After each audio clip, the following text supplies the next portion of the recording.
আসসালামু আলাইকুম প্রিয় বন্ধুরা, আপনারা যারা আমাদের এই চ্যানেলটি ফলো করেন বা প্রতিনিয়ত দেখেন দেশ এবং বিদেশ থেকে, তাদেরকে জানাই আশিক কম্পিউটার অ্যান্ড হার্ডওয়্যার ল্যাবের পক্ষ থেকে অসংখ্য ধন্যবাদ এবং ভালোবাসা।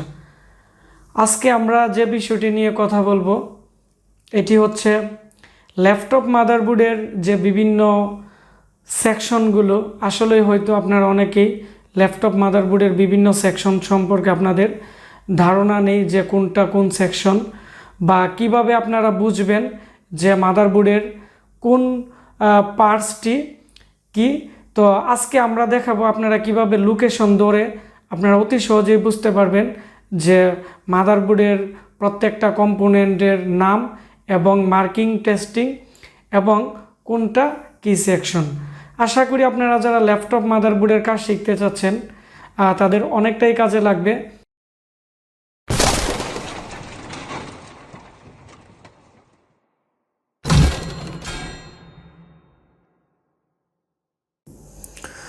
এখন আমরা এটি হচ্ছে ল্যাপটপ মাদারবোর্ড। তো ল্যাপটপ মাদারবোর্ডে আপনারা যারা ডায়াগ্রাম ডাউনলোড করতে চাচ্ছেন বা বায়োস ডাউনলোড করতে চাচ্ছেন, বেশিরভাগ ক্ষেত্রে এটি হচ্ছে একটি এইচপির মাদারবোর্ড। এইচপির মাদারবোর্ডের যে ডায়াগ্রাম আছে এটি হচ্ছে কম্পাইল করে থাকে।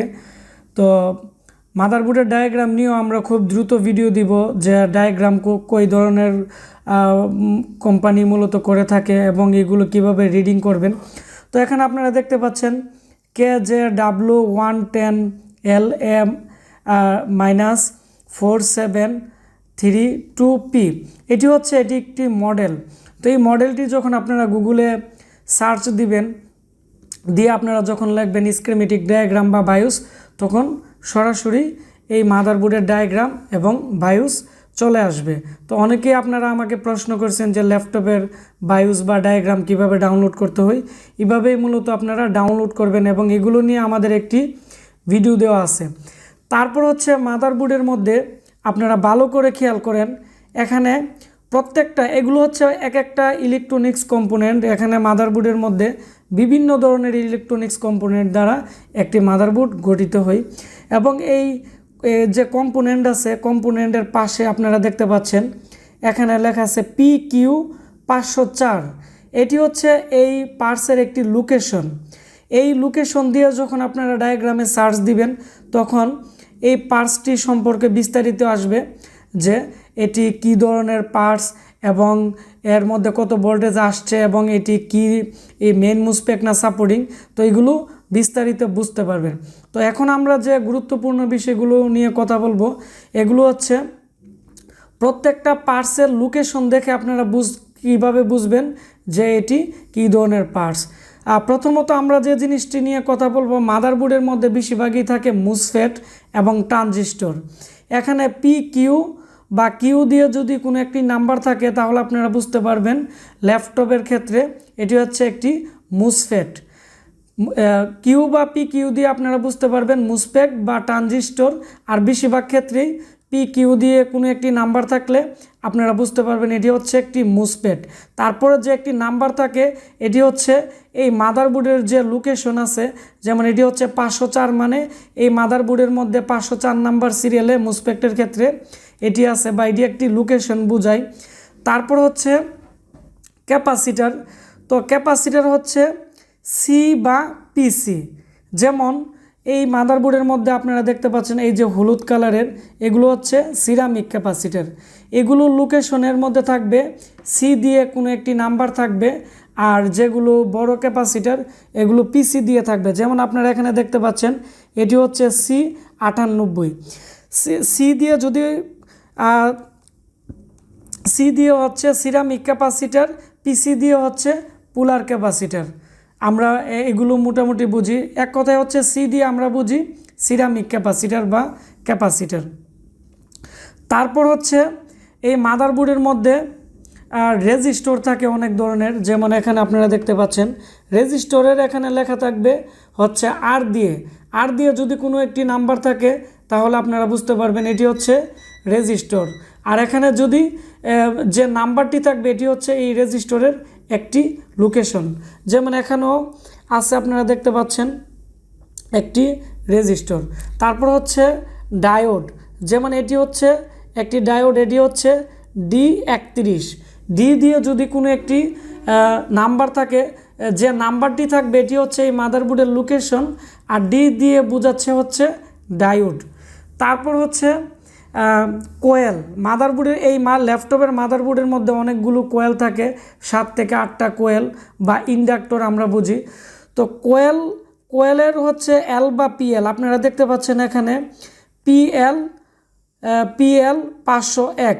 তো আমরা যদি এই মাদারবোর্ডের ডায়াগ্রাম ডাউনলোড করে PL 501 আমরা টাইপ করি, তাহলে আমরা বুঝতে পারবো যে আসলেই এই যে এই কোয়েল বা ইন্ডাক্টরটি আছে এটি কত ভোল্টের, এবং এই ভোল্টেজ কোন কোন জায়গার মধ্যে মাদারবোর্ডে চলে গেছে, এগুলো ডায়াগ্রামের মধ্যে বিস্তারিত আপনারা দেখতে পারবেন এবং বুঝতে পারবেন। তারপর হচ্ছে ফিউজ মূলত থাকে এফ দিয়ে, বা এফ দিয়ে হচ্ছে মূলত ফিউজ বোঝায়। এখন এফ দিয়ে যদি কোনো একটি নাম্বার থাকে তখন আপনারা বুঝতে পারবেন যে এটি একটি ফিউজ। এই হচ্ছে তারপর হচ্ছে এখানে আরও আছে, আমরা দেখাচ্ছি এই যে এখানে PU 501, ইউ বা PU দিয়ে আমরা বুঝি হচ্ছে আইসি। মাদারবোর্ডের মধ্যে যত ধরনের আইসি আছে আইসির সংকেত হচ্ছে ইউ বা PU দিয়ে। এখানে লেখা আছে PU 501। হয়তো অনেকে বুঝতে পারেন যে আসলে ল্যাপটপের মধ্যে এটি একটি আইসি, আমরা তো বুঝি না আসলে এটা কী আইসি বা কেমনে কি। আসলে ল্যাপটপের যে মূলত প্রত্যেকটা লোকেশন দেওয়া আছে, যেমন PU 501, আপনারা যদি এই মাদারবোর্ডের ডায়াগ্রাম ডাউনলোড করে PU 501 টাইপ করেন তাহলে আপনারা বুঝতে পারবেন এটি কোন সেকশনের আইসি, এবং এই আইসিটি কোন কোন ট্রানজিস্টর বা কোন কোন মুসপেটগুলোর এসে ট্রিগার করাইতেছে বা অন করাইতেছে, বা এই আইসির যে পিন ডিটেলস আছে এই পিন ডিটেলসগুলো কিভাবে কাজ করে আপনারা বিস্তারিত দেখতে পারবেন। আর এগুলো দেখতে চাইলে অবশ্যই আপনারা প্রত্যেকটা পার্টসের লোকেশন আপনারা বুঝতে হবে। আর আপনারা যদি এই লোকেশনগুলো যদি বুঝেন তাহলে আপনারা প্রত্যেকটা মাদারবোর্ডের ল্যাপটপের আপনারা বুঝতে পারবেন যে এটি কী ধরনের পার্টস, এবং এর যে লোকেশন ধরে ধরে আপনারা ডায়াগ্রামও আপনারা রিডিং করতে পারবেন। এই হচ্ছে মার্কিং, এই মার্কগুলো দেখে বা এই লোকেশনগুলো দেখে আপনারা অতি সহজেই বুঝতে পারবেন এগুলো কী ধরনের পার্টস।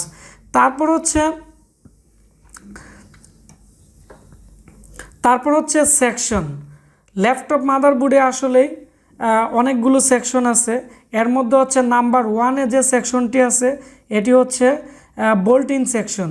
বোল্ট-ইন সেকশন হচ্ছে আমরা বলতেছি এটি হচ্ছে এখান থেকে যে SMPS আছে বা অ্যাডাপ্টার আছে যে ল্যাপটপের, এই অ্যাডাপ্টার থেকে 19 ভোল্ট মূলত এই কানেক্টরে মানে DC কানেক্টরে ইনপুট হবে। ইনপুট হওয়ার পরে এই 19 ভোল্ট এখানে 1 নাম্বার 2 নাম্বার দুইটি মুসপেক্ট আছে, যেমন এটি আর এটি, এই দুইটি মুসপেক্ট ওভারটেক হয়ে এখানে CLR আছে, এই CLR-এর মধ্যে 19 ভোল্ট আসবে। এই CLR থেকে এই ল্যাপটপের মধ্যে যত জায়গায় N চ্যানেল মুসপেক্ট আছে অথবা এখানে যতগুলো কোয়েল আছে প্রত্যেকটা কোয়েলের সাথে এক একটা করে N চ্যানেল মেইন মুসপেক্ট আছে, এগুলো ড্রেনের মধ্যে 19 ভোল্ট এখান থেকে CLR থেকে চলে গেছে, ঠিক আছে। আর তারপর হচ্ছে এখানে চার্জিং আইসি আছে, চার্জিং আইসির মধ্যেও 19 ভোল্ট দেওয়া হয়েছে। তো এটি হচ্ছে 19 ভোল্ট সেকশন।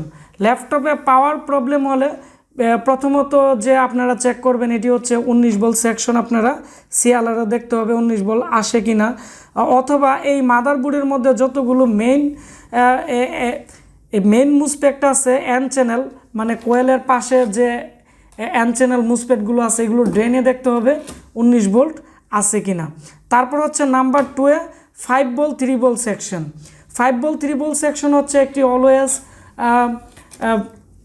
ভোল্টেজ, এবং এটি হচ্ছে একটি স্টেপ ডাউন ভোল্টেজও আমরা বলতে পারি, বা স্টেপ ডাউন সেকশন আমরা অনেক সময় বলে থাকি। তো অলওয়েজ যে ভোল্টেজ আছে, তো অলওয়েজ ভোল্টেজ আপনারা কিভাবে বুঝবেন, আপনারা দেখতে হবে যেখানে পাশাপাশি দুইটি কোয়েল থাকবে এবং একটি আইসি থাকবে এবং 4টি মুসপেক থাকবে। তো মুসপেক কীভাবে বুঝবেন, আমরা তো বলছি যে পি কিউ দিয়ে কোনো একটি নাম্বার থাকলে আপনারা বুঝতে পারবেন এগুলো হচ্ছে মুসফেট। আর এখানে কোয়েল আছে, আর এখানে কোয়েলের উপরে নাম্বার আছে, কোয়েলের লোকেশন আছে। আপনারা যদি কোয়েলের লোকেশন দিয়ে ডায়াগ্রামে সার্চ করেন তাহলে অটোমেটিকই চলে আসবে এটি 5 ভোল্ট 3 ভোল্ট সেকশন নাকি এটি কোন সেকশন। তো এটি হচ্ছে 5 ভোল্ট 3 ভোল্ট সেকশন। এখানে 4টা মুসফেট, একটি আইসি, 2টি কোয়েল দেওয়া আছে। আর তারপর হচ্ছে মাদারবোর্ডে যদি পাওয়ার না আসে আপনারা 5 ভোল্ট 3 ভোল্ট সেকশন আপনারা চেক করবেন ভোল্টেজ আসে কি না। তারপরে আমরা এগুলো প্রত্যেকটা সেকশন নিয়ে বিস্তারিত ভিডিও দিব আমাদের চ্যানেলে। এগুলো কিভাবে টেস্টিং করতে হয়, এগুলো কিভাবে ট্র্যাকিং করতে হয় ডায়াগ্রাম দিয়ে, তারপরে এগুলো কিভাবে মডিফাই করবেন প্রত্যেকটা আইসি, এগুলো নিয়ে আমরা আলোচনা করব। তারপরে যে সেকশন এটি হচ্ছে 1.05 ভোল্টেজ এবং 1.8 ভোল্ট যে সেকশন আছে। এখানে আপনারা দেখতে পাচ্ছেন এই দুইটি কোয়েল।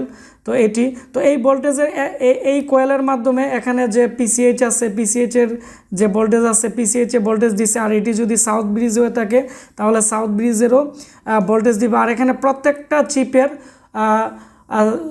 অলওয়েজ ভোল্টেজ, সাসপেন্ড ভোল্টেজ, অনেকগুলো ভোল্টেজ থাকে এবং বিটিটি ভোল্টেজ থাকে।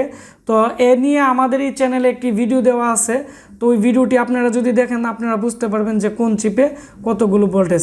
তারপর হচ্ছে এই কোয়েলগুলোর মধ্যে দেখবেন ভোল্টেজ আসে কি না, এবং এখানে এই কোয়েলগুলোর যে আইসি আছে এটি হচ্ছে মেইন আইসি, এবং এখানে যে মুসপেক্ট আছে এগুলোকে এই আইসি ট্রিগার করার পরে এই কোয়েলে ভোল্টেজ আসে।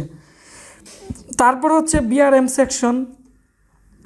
এই বিআরএম সেকশনের কাজ হচ্ছে এখানে যে প্রসেসর আছে, প্রসেসর কোর ভোল্টেজ তৈরি করে এবং এখানে বিটিটি ভোল্টেজও আছে।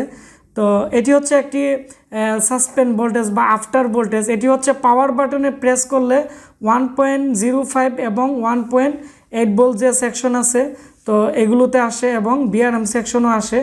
আর 19 ভোল্ট এবং 5 ভোল্ট 3 ভোল্ট সেকশন হচ্ছে অলওয়েজ ভোল্টেজ। তো এই হচ্ছে এর যে বিস্তারিত একটি ক্লাস আছিল এগুলা। তো আশা করি আপনারা বুঝতে পারছেন। তারপরেও আমরা যেমন এলভিডিএস সেকশন, এসআইউর সেকশন, এগুলো নিয়ে আমরা আরও নেক্সট টাইমে বিস্তারিত আলোচনা করব। তাহলে এগুলো দেখে আপনারা অনেক কিছু বুঝতে পারবেন।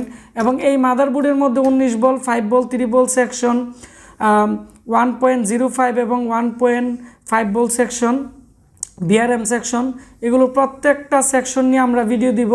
তো আশা করি আমাদের এই চ্যানেলটি আপনারা প্রতিনিয়ত ফলো করবেন। ল্যাপটপ এবং ডেস্কটপের নতুন ভিডিও পেতে আমাদের এই চ্যানেলটি সাবস্ক্রাইব করে পাশে যে বেল আইকনটি আছে এটি অন করে দিবেন। আর আমরা খুবই শীঘ্রই ল্যাপটপের যত ভিডিও আছে প্রত্যেকটা সেকশন নিয়ে আমাদের এই চ্যানেলে ভিডিও দিব, এবং ডেস্কটপেরও অনেকগুলো সেকশন আছে পার্ট 2, এগুলো আমরা ভিডিও দিব।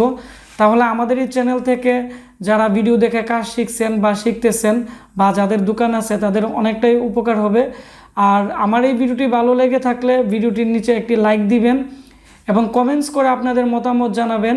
আর অবশ্যই এই ভিডিওটি শেয়ার করে দিবেন, তাহলে যারা কম্পিউটার কাজ শিখতে যাচ্ছে তারা অনেক কিছু জানতে পারবে এবং বুঝতে পারবে। আপনারা সবাই ভালো থাকবেন। দেখা হচ্ছে আমাদের নতুন কোনো একটি ভিডিওতে।